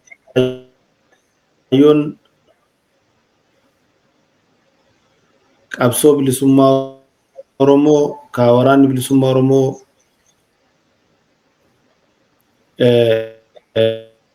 dirree keessatti qabatan yookaan sanarratti aga ammaatti bal'inaan waan beekamu natti hin fakkaatu. Kana amma tokkorraa otoo nuu jette barbaachisaadha. Maaliif tokkoffaa Itoophiyaan isaan walitti nuunkuranii deemaa jiran kun gaafiin kun dirqama ka'uudha qaba waan ta'eef jechuu barbaada. Kanarraa isa waa tokko nuun jetta. Akkamittiin koominiitiin addunyaa Oromoon biyya mataasaa lafasaa dacheesaa qabeenyasaa biyya abbaasaa irratti akka abbaa ta'uuf beeksisuun eenyurraa jiraata. Isa kanammoo akkamittiin gara fuulduraatti itti deemamuun danda'a isa jedhu sitti naa dabalta. Kan biraa kan akkuma yaadatti qabatteettuma naa dabalta. Kan biraa bal'aadha nan hubadha. Sa'aatiin keenya nan hubadha. Lammata waldhabdee keessoo siyaasa jaarmiyaa Oromootu jira. Amma yeroo ammaa kana marsariitii hawaasaa kanarratti sooshaal miidiyaa irratti dhiyeenya kana dhiibbaa fi waldhabdee keessoo siyaasaa irratti duulli marsariitii hawaasaa kanarratti waan hin fakkaannee fi waan adda addaa marfeessuu kan jedhu tokkoof kan kana fakkaatan yeroo geessifamu argaatii jira. Hayyoonni siyaasaa jaarsolii biyyaa abbootiin gadaa gariin yeroo adda addaatti komiileen baay'een ka'aa jira. Waldhabdeen duulli walfalmisiisaa siyaasaa ta'e hedduun ka'aa yeroo jirutti arguutti jirra. Yeroo maqaa wal balleessiin maqaa qabsoo bilisummaa Oromootiin deddeemutu argamu jira. Kaayyoon isaa ifallee ta'uu baatu maaliif duulli akkanaa ka'aa deema kan jedhus irraa waa dubbachuun hin badu. Gama biraatiin har'a adurree fi hantuunni yeroo waliin galanii bineensi biraa wal mormuutu argamuu jira. Kan silaa waliin lolletu yeroo wal lolee kan waliif hin galle walii galantu deemaa jira. Bara fuggisoo wayiitu dhalate. Maaliifin kana jedhaa gaafa waraanni bilisummaa Oromoo dirree irraa galu Eertiraa irraa galu akka Eertiraa irraa galuu fi uummanni Oromoo waan kana galchu duula irratti godhamaa turetu jira waraana adda bilisummaa Oromoo irratti. Kun ifadha. Silaa pilaan bii qopheeffatanii itti deemuutu isaan irra ture. Rakkoon siyaasaa kun isaan mudachuudhaaf yoo deemu otoo haalli isaanii kaayyoodhaaf sanaaf galman ga'iin callisanii gara sanatti deebi'uu otoo hin taane akkamittiin haala kana keessaa baanaa kan jedhu durumatti qophaa'uudha qaba ture. Dhaabni siyaasaa jabaan guddaan tokko afatee rafuudhaan dura. Dirqama erga biyya sanatti galamee dhaqanii waraana kana Ardaayitaa lafa jedhamutti walitti qabanii achitti summii nyaachisanii waan adda addaa godhanii namni akka hin gaafanne godhanii bibittinsanii waraana gara kibbaa fi kibba Oromiyaatii fi dhiyaatti uumame tokko qabatanii isaan kanas akka galan godhanii irratti hiyyaa turan. Kana kan mallatteessee akka galu godhame of baasuudhaaf jecha Iduree dhaabichaati. Itti gaafatamuudha qaba. Xalayaa isaatu irra jira. Mallattoo isaatu irra jira. Of baasuuf jecha waan itti namannee jedhee namatti dubbachuurra itti amanee xalayaa barreessee ergate. Akka inni sana dirqamee waraana sana galchu immoo kan godhaa ture warreen qabsoo Oromoo kana fuudhanii bineeyyii har'a deemaa jiran kanatti akka kennamu godhanidha. Eenyu Lammaa fi Abiyyi fi PPT har'a jedhamu kana OPDOtti akka kennamu ani akka nama OPDO keessatti dhalatee akka nama ABO keessatti dhalatee OPDO keessatti guddateetti jedhanii namoonni oofaa turan kan akka Jawaar fa'a. Waraanni sun akka galus kan godhamaa obbo Daawud waraana kana galchuudhuma qabaa nama keessatti haga harka obbo Daawud jirtii galchuu qaba. Obbo Daawud jedhamee irratti duulamaa ture. Argutti turreessa. Innis abbootii gadaa fi uummata Oromootti kenneedhanii waraana haga sana xalayaa baatanii dhaqanii waraana haga sana galchan. Waraanni kun akka hin galle immoo kan dhoowwamaa ture warra dirree jira marroodhuma fa'i. Har'a warra waraana bilisummaa Oromoo haga sana galchee quba qabaadhu Jawaari, abbootii gadaati, Baqqalaa Garbaati, Daawud Ibsaati quba qabaadhu. Jarreen kun wal biraa hafuu hin qaban. Warra waraana kana otoo ofii isaaniiyyuu of hin beeki waraana kana fuudhanii diinatti galchanii waraana kana ijoolleen ittaana marroofaatu ajjeefame. Gurbaa diina raassedha. Waraanni summii nyaatee dhume hedduudha. Kan rakkoo adda addaa keessatti kan deebi'ee immoo dirree qabsootti deebi'ee kan akka Faqqadaa fa'a. Har'a waraana bilisummaa Oromoo sababa kana kanaatiin rakkoon amma fakkeenyaaf warra waraana kana galche ofitti qabanii waraana immoo qabsoodhaaf gale immoo achi qabanii dirreedhuma qabsoo keessatti hogganni dirree dhiyaa gaaf sana ture har'a immoo ajajaa olaanaan Maoboo Marroon warra waraana bilisummaa Oromoo irratti dhiibbaa godhee waraana galchaa ture isa jalaa ofitti aanfatee warra immoo inni qabsoo sabaatiif jedhee gabbee achi dhiibee yeroo irratti ololchiisaa jirutu jira. Maaltu mooraa qabsoo bilisummaa Oromoo keessatti deemuu jira? Maali akeekni mooraa qabsoo bilisummaa Oromoo keessatti amma bifa sanaan deemaa jiru? Akeekumti warra kana geggeessaa jiru kuni maali? Amma fakkeenyaaf waraana bilisummaa Oromoo gama tokko ni jaalatu. Kaayyoo waraana bilisummaa Oromoo walabummaa, bilisummaa, birmadummaa biyyaati. Hiree murteeffannaadha. Warri kaan immoo kan isaan faarsaa jiran faannoo wajjiniin Itoophiyaa tokkummaa Itoophiyaa faarsaa jiru.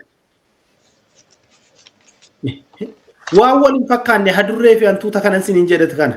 Hadurree fi hantuunni wal nyaata. Warra waliin fakkaanne wal bira qabanii yeroo oofantu argama.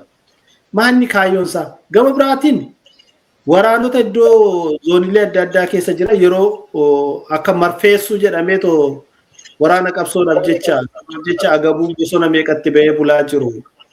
Kadiina fuuldura diina karaa lamaan fuuldura dhaabbachaa jiru. Faannoo gara tokkoon dha'aa jiru. Gama biraatiin immoo waraana PP ofirraa dha'aa jiru. Diinota lama gidduudha lolachaa jiru.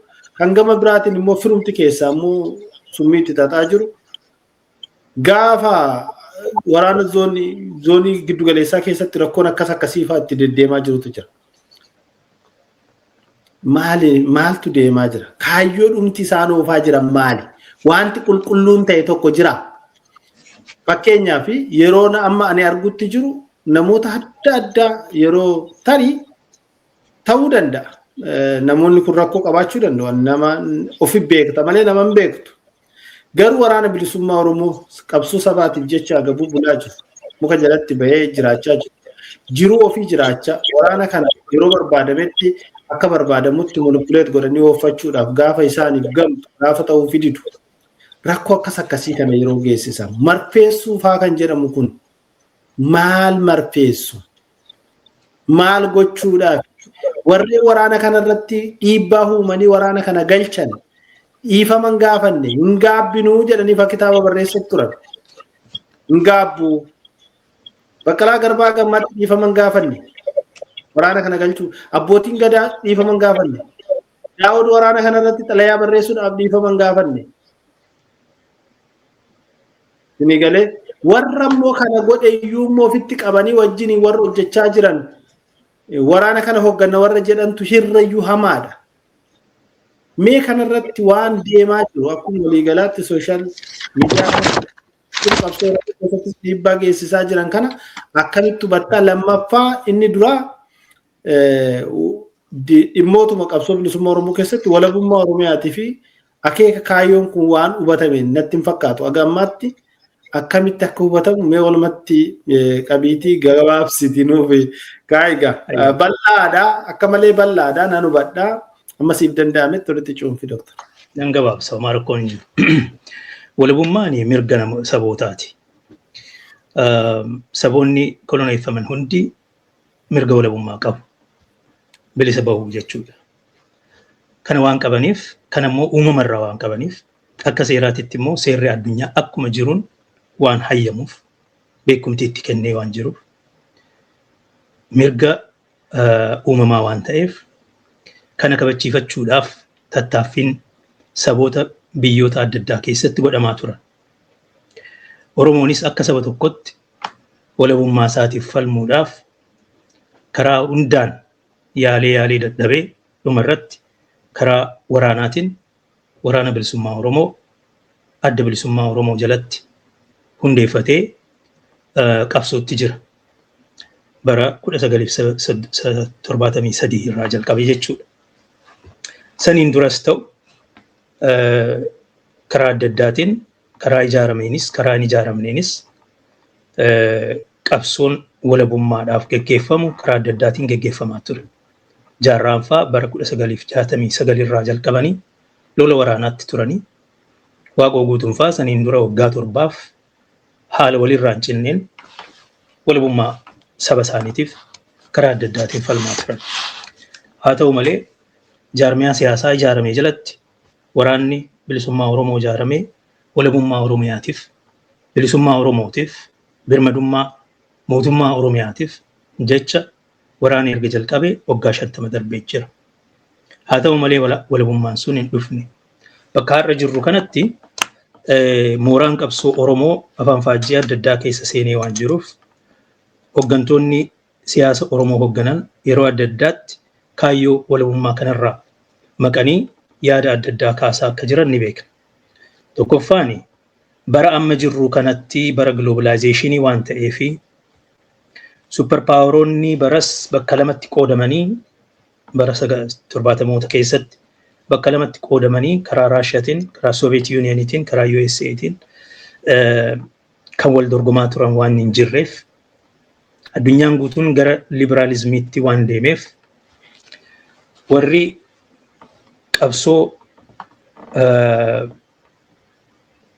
warri qabsoon isaanii karaa Sovietiin deeggaramaa ture sun amma deeggarsa waan hin arganneef barri akkuma jirutti bara walitti dhufiinsaa globalization waan ta'eef bara kanatti qabsoo walabummaa geggeessuun sirriin ta'uu kanaafuu bakka jirru kana dimokiraatessanii keessa jiraachutu wayyaa kan jedhutti warri deeman durumaa jalqabanii yaada kan kaasanii qabsoo bilisummaa Oromoo qabsoo walabummaarraa warra galantu jira Leencoo fa'a. Ethiopia at crossroads democratization or decolonization kan jedhu gaafa barreessu erga 1999 natti fakkaata erga gaafasiitii jalqabee yaada isaa ifatti himatee qabsoon bilisummaa jennu qabsoon walabummaa jennu kun nuun baasu Itoophiyaa dimokiraatessuutu nu baasaa ifatti himatee garasitti deemee jechuudha. Mooraa qabsoo Oromoo keessatti warri kaan KFO'dha. KFO'n akkuma beektu durumaanuu Itoophiyaa jalatti uumame. Itoophiyaa jalatti rakkoo Itoophiyaa furuudhaaf karaa Oromootiin haa deemnu jedhee falmata isatti jiru ammas. So isaan irraa duris ta'u walabummaadhaaf miti kaayyoon isaanii. Kaayyoon isaanii Itoophiyaa dimokiraatofte keessatti Oromoon aangoomee jiraachuu danda'a. isaaf immoo dimokiraasii dhugaa, federaalizimii dhugaa lafarratti hojjetu. Kan uummata adda addatti qoodanii ittiin bulchan osoo hin ta'in kan dhugaa akka saboonni of bulchan biyyattii immoo waloodhaan akka wal bulchan waan godhu san barbaannaa jedhanii isumatti jiru. Amma immoo Daawud Faanis waa'ee walabummaa san garaatti nama nu ta'uumsaan beeku. Akka nama argutti immoo Itoophiyaa keessa deemtee galmee filannoo boordii filannoo irratti galmooftee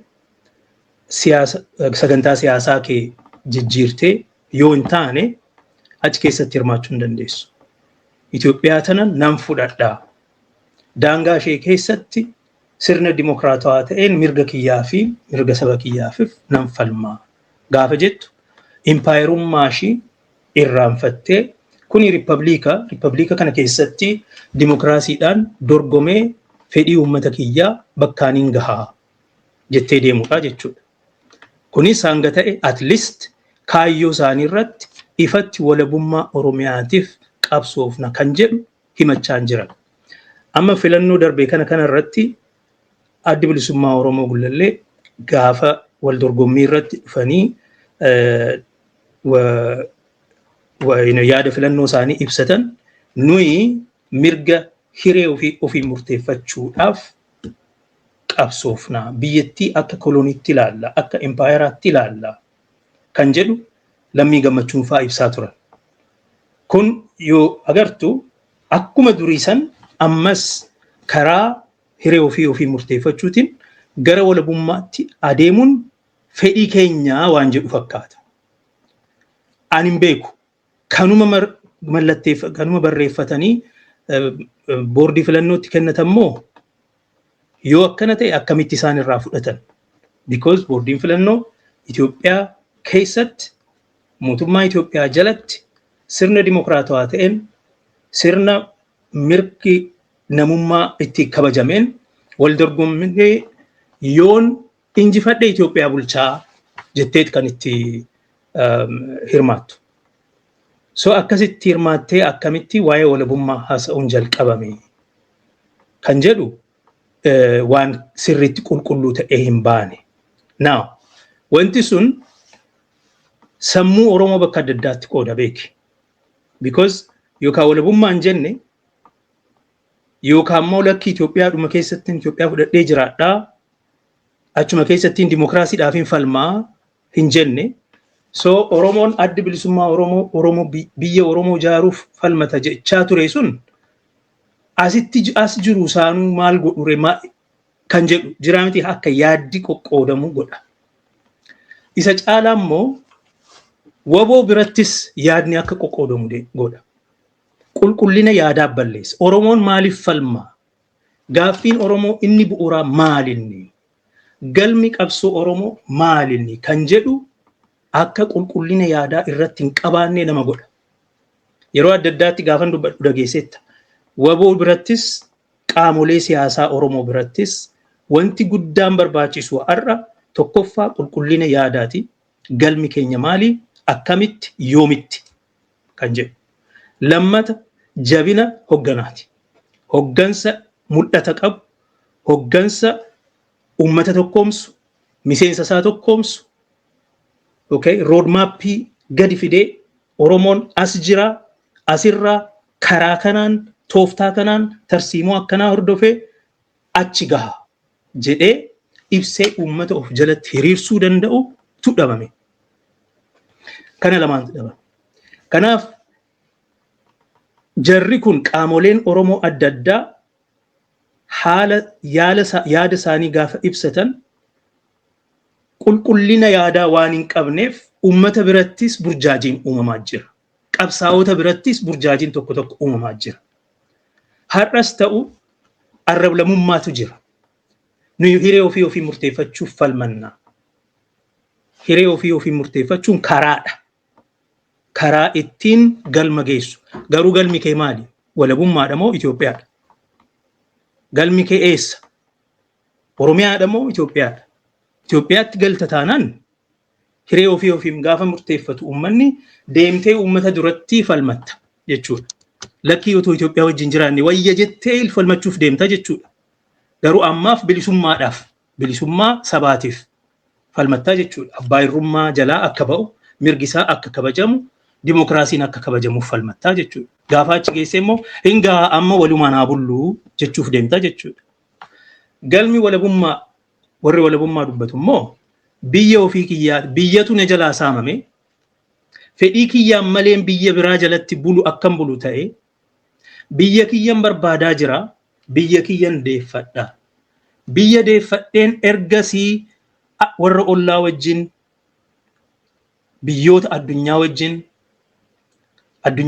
mootummaa addunyaa gamtoomanii wajjin akkamittiin jiraadha kan jedhu akka biyya walaba ta'ettiin murteeffadha. Hangasitti fedhiin saba keenyaa kana jenneetu dubbachuu hin dandeenyu. Hanga biyyi keenya walaba ta'utti fedhii saba keenyaa himachuun nama dhibaa. So kan dursu walabummaadha. Walabummaa keenya gonfannee gara dimokiraasii gara federaalizimii moo konfedereeshinii moo African Union moo maal kan jedhutti deemna. Amma rakkoon keenya biyyatu nurraa saamame biyyan taane jalatti bulaa jirra. Biyyi keenya badaa jira, uummanni keenya mirga dhabaa jira. Kanaaf biyya keenya barbaada.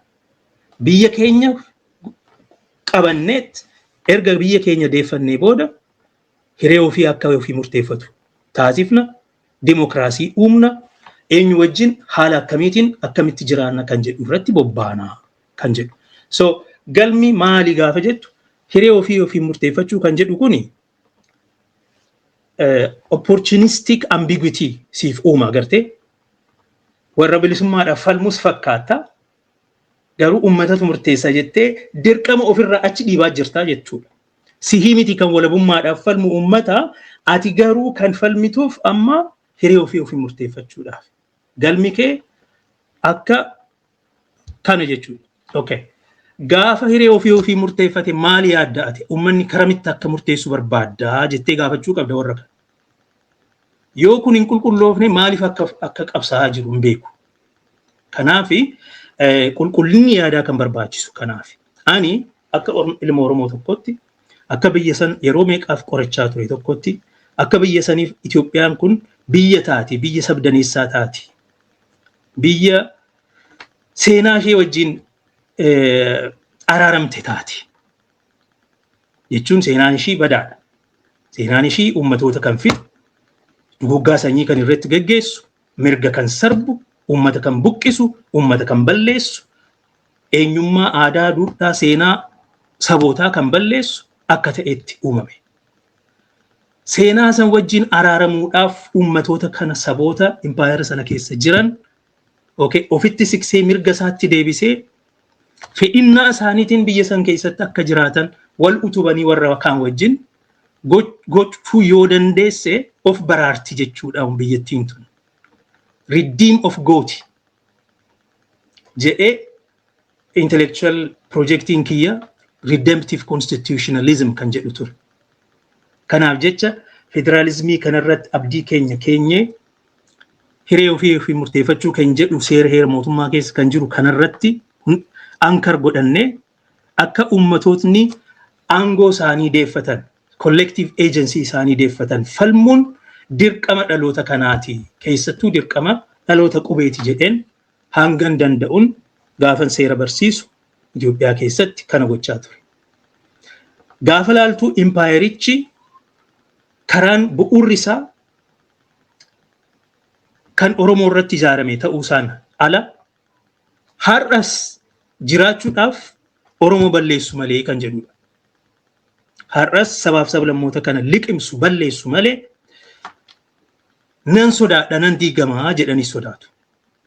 So rakkoon siyaasaa maal ta'a? Rakkoo tikaa ta'a. Securitized ta'a. Oromummaan security threat ta'a. Namni gaafa afaan Oromoo dubbatu namni hunduu baarageetti deebi'ee morma isaa gargalchee isaan laala. Afaan Oromootiin dubbattee waan Oromoo mirga Oromoo irratti yoo dubbatte ati onag jedhamteetu mana hidhaatti darbamaa turte. Maalif Oromummaan securitized ta'e? Oromummaa is the existential threat of the empire jechuudha. Rakkoon kun deemee gaafa namni Oromoo ta'e tokko Itoophiyaa faarsutti ka'u bara Abiy Ahmed kanatti inumaa irra caalaa deebi'anii dhufanii Oromoon biyya kana keessaa baduu qaba. Sablammoonni baduu qabanii jedhanii hiriira nagaa bahanii dubbachuun jalqabame, miidiyaa irratti dubbachuun jalqabame, biyyan qabdanii Madagaskar irraa dhuftanii maal kan jedhu dhufe. Hacaaluu Hundeessaa gaafa ajjeefamuu isaan dura sirbi isaa maal ture? Gaafa Maqalee san Adwaan keenya Oromoon biyya jaaraa malee Oromoon biyya diigaa kan jedhu xiqqaas gabbarree guddaa kanarra maal goona ree? Laal biyya keenya jechaatti Hacaaluun ajjeefame. So biyyattiin kun seenaa ishee wajjin araaramuuf hin deemtu. Kanaaf abdiin Itoophiyaan akka of baraartu gochuuf tattaafannu suni dhumee jira. Oromoodhaaf biyya taatu miti. Har'a utuma warri baala gizee ta'an bahanii afaan Oromootiin shubbisanuyyuu warri isaanuma wajjin aangoo qabatanii jiran warri naannoo biraarraa dhufan akka biyyi baddeetti isaanitti dubbachaa jiru. Nuuni miti bara biyya balleessan kan jedhaniin warra maqaa Oromootiin aangoo qabatanii Itoophiyaadhaaf faaruu baasaa jiran kana akkas jechaa jiru. So biyyattiin Oromoodhaaf hin taatu waan ta'eef aangoo qabatteeyyuu akka Abiyyi kana biyyan qabdu mirgan qabdu. Aangoo qabatteeyyuu biyya sin qabdu mirgan qabdu. Abiyyin qabu. Ijoolleen Adaanech Abeebee halkanii guyyaa arraffamaa oolti. Kan arraffamtu dogoggora siyaasaa gootee bulchiinsa irratti dadhabduu taatee maal otoo ta'e natti tolaan rakkoon qabu. Oromoo waan taateef gaafa arraffamtu garuu biyyattiin sun Oromoo fudhachuuf waan hin deemneef warra kanaafis kan tolu aangoo keessaniif olii gadi jara jala deddeemtanii amaarummaa akkeessurra walabummaa keenya goonfanneeti biyya keenya keessatti isin sassaabneeti achirraa isin bobbaasnaa aangoo barbaaddanitti deemuu dandeessu kan jedhudha. Okay? Kun immoo amma yeroo adda addaatti hooggantoonni Oromoo maaliif kanarraa gara duubaatti deemu? Tokkoffaani laal dadhabina bilisummaanuu hin danda'amne biyya kana keessatti aadaa biyya kanaatiin beektu jechuudha. Dimokiraasiidhaa fi waan akkas jedhu olaantummaa fedhii uummataa maal kan jedhuun warra deemu miti. Biyya san keessatti aangoo qabattee abbaa irrummaadhaan bulchuun dirqama. Abiyyi jaalateeti miti kan akkana godhu siin jedhu. Soomaalaa akkuma mootummoota kanaan dura nuyis aangoo qabanne ala teenyee boo'urra cunqursaan silaa nafu aangoo qabannee hanga dandeenyuun uummata keenyaaf achumarra teenyee waan dandeenyu goona. Malee wanti biraa kana caalaa wanti fiduu dandeenyu hin jiru. Aadaan biyya saniin fedhu tokko. Lammata ji'oopolitiksiin ganda saniin fedhu lama jedhe. Ji'oopolitiksiin keessootii fi kan alaa jechuudha. Jechuun sabaaf sablammoota adda addaatu jira. Isaan wajjin maal taana akkam taana namni waboo deeggaru tokko amma bara darbee Siyaatil irratti walgahii irratti maal jedhaa waa'ee walabummaa kana balaaleffachuu fedhe. Waa'ee walabummaa dubbadhee gaafan taa'u achuma irratti balaaleffachuu fedhe. Impaayirri diigameeraa seeraan diigameeraa bara 1991 irraa jalqabee seerri heerri mootummaa kanaa dhiiga Oromootiin dhaabbatee kanaaf walabummaan waan barbaachisu natti fakkaatu. Impaayira jechuunis impaayira nuyi amma falmannu hin qabnu maal kan jedhu dubbate. Ani lakkii impaayirri hin banne foormaalii seeratu jijjiirama malee sirnichi akkuma jirutti jira. Yoo badee jennellee baras kun har'a isaatu nurratti faarfamaa jira. Isatu deebi'ee ijaaramaa jira. So impaayirri hin banne jechuuni badee jechuuni qabsoorraa uummanni akka laafatu waan godhu waan ta'eef nuyi sirriitti waan kana ilaaluu qabna. Adaraa wanta haasaa akkanaa narreetiiviin akkanaa qabsoo kana urjaajitti oofaa jedhee dubbannaan laal jedhe. Oromoon Somaaliirraa duulatu ka'a, Amaararraa duulatu ka'a, Tigreerraa duulatu itti ka'a, Eertiraarraa duulatu itti ka'a. Sabaaf sablammoonni hundi Oromoo jibbu. Kanaaf kana keessatti bara 1970 keessatti karaa tokkoon Dargii falminaa, karaa tokkoon Somaalii falmaatti turre gara dhihaa kanatti. Kanaafuu har'as sanarraa barannee jedhe. Sanarraa barannee waa'ee impaayeraa kana dhiisnee sirna federaalizimiin kuni yoo mariidhaafis deemnee bakka irraa jalqabnuudha. Risoorsii guddaadha. Akkasitti ilaaluu qabna, akkasitti fudhachuu qabna kan jedhu dhagahee jechuudha. I think kun maalirraa madda yoo jette sodaa bilisummaadha. Again maal jechuudha. Ummatootni kuni yoo nu walaboo taanee nu waraanuu kanaaf haa dhiifnu. Gaafa walaba taate hanga walabummaa gonfattutti yoo deemtee jabaadha. Jabaattee erga biyya kee to'attee booda warri si marsee jiru hundi si wajjin akkamitti hojjannaa siin jedha malee siin waraanu gaafas. Warri immoo sabaaf sablammoonni xixiqqoon ollaa keenya keessa jiran inumaa amma wiirtuu argatan, bakkatti sassaabaman argatan, bakkatti seenan argatan. Saba akka isaanitti cunqurfamaa tureetu bilisa bahee jira. Saba nama hin cunqursineetu bilisa bahee jira. Kanaaf isaan wajjin abdii godhannee isaan irratti hirkannee jiraannaa. Warri kaan silaa ilaalchanis nu hin xiqqeessu. Akka biyyaattis impaayera sanaaf jecha nuun hacuucaa jiraatu malee mirga keenyan kabajan. Laal Oromoon maaliif amma fira hin qabne yoo jette dadhabaa waan ta'eef gaafa jabaattee hunduu ni dhufa. Gaafa qeerroon injifate namni hunduu እኔም ኦሮሞ አለብኝ jechuutti ga'e bara. Namni hunduu qeerroo የበቀለ ደም የኔ ደም ነው የኦሮሞ ደም የኔ ደም ነው jechuutti kaate. Gaafa injifattee gaafa jabaattee namuusi wajjin jira. Gaafa jabaannee namni nuun lolaa jettee har'a dadhabina ofitti himuuni kana caalaa wanti dhufu hin jiruuti gabrummaa wajjin haa teenyu. Hangasitti immoo carraa argameen akkuma taanu taanee aangoo qabannee waan dandeenyu immoo hanga taatee tarkaanfachiifnaa kan jedhu. Dhugaa gadi buuseen sitti maa jira eenyuyyuu saaxiluufi miti. Kanatu jira sodaa bilisummaa kanan siin jedhu hojii bilisummaan barbaadu, hojii walabummaan barbaadu hojjechuu dadhabinarraa kan ka'e. Okay. Kan sadaffaa maalirraa madda? Kan sadaffaa Oromoo addunyaan warri mootummoonni gurguddaa bakka biyyoota dhihaa Ameerikaa, European Union, etc. warri kuni Itoophiyaan akka diigamtuun fedhu. Warri kuni sirna federaalizimii keessatti akka jiraannu fedhaa. Isaan hayyama yoon kennan immoo biyya ta'uun hin danda'amu kan jedhu. Dhugaadha. Eertiraanis akka hin fottoqne barbaadu turan. Eertiraan garuu deemurraa hin hafne.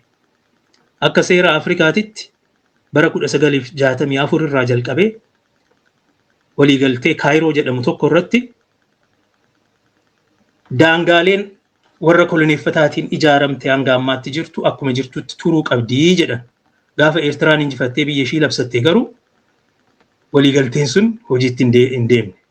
Taa'eetuma laala. Biyyi South Sudan falmattee gara mariitti dhufanii addunyaa irratti CPI kan jedhamu Comprehensive Peace Agreement kan jedhamu mallatteessanii addunyaan bakka observe gootutti referendamiin godhan. Seerri Afrikaa sun namuu isaaf bakka kennee lakki South Sudan biyya ta'uun qabdu hin jenne. Somaliland bara 1990 jalqabee hanga har'aatti walabummaa ishee eegsifattee jiraatti. Recognitionii international ta'e addunyaarraa hin arganne dhugaadha. UN irraa hin arganne. Sun immoo maaliif ta'e yoo jette UN akka Somaaliyaa guddittiin tasgabbeeffamtu hojii tikaa hojii adda addaarra waan jiruuf kana beekumtiitti kennu jechuun Somaaliyaan akka jeeqamtu jeeqamaa itti fuftu gochuu waan ta'eef mee haa qusannu kan jedhu. Malee jarri kophaa jiraatu dinagdee isaanii of isaaniitiif ittiin fayyadamu. Okay.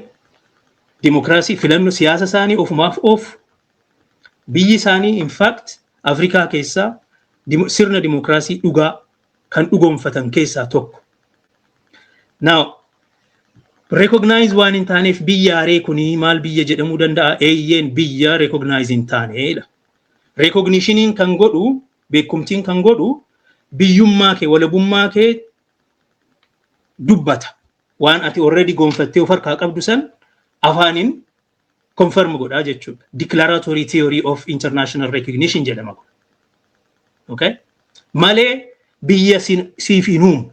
Recognitionin biyya si uumama otoo hin ta'in biyya ati uummattee jiraachifattee labsattee sana kuni biyya miseensa UN'ti jedhee sirraa fudhataa jechuudha.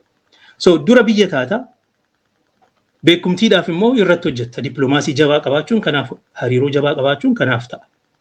Kanaafuu karaan hin jira. Seerri hin hayyama. Mirga uumamaati. Seera addunyaa hunda keessatti United Nations Charter, Universal Declaration of Human Rights, ICCPR, International Covenant on Civil and Political Rights, International Covenant on Economic, Social and Cultural Rights, International Declaration on Indigenous Rights, the rights of indigenous peoples, International Declaration, United Nations Declarations on the rights of minorities. All of these seeronni amma maqaadhee hundi isaanii mirga walabummaa biyyoota qabamanii mirga hiree ofii murteeffachuu beekumtiitti kennu.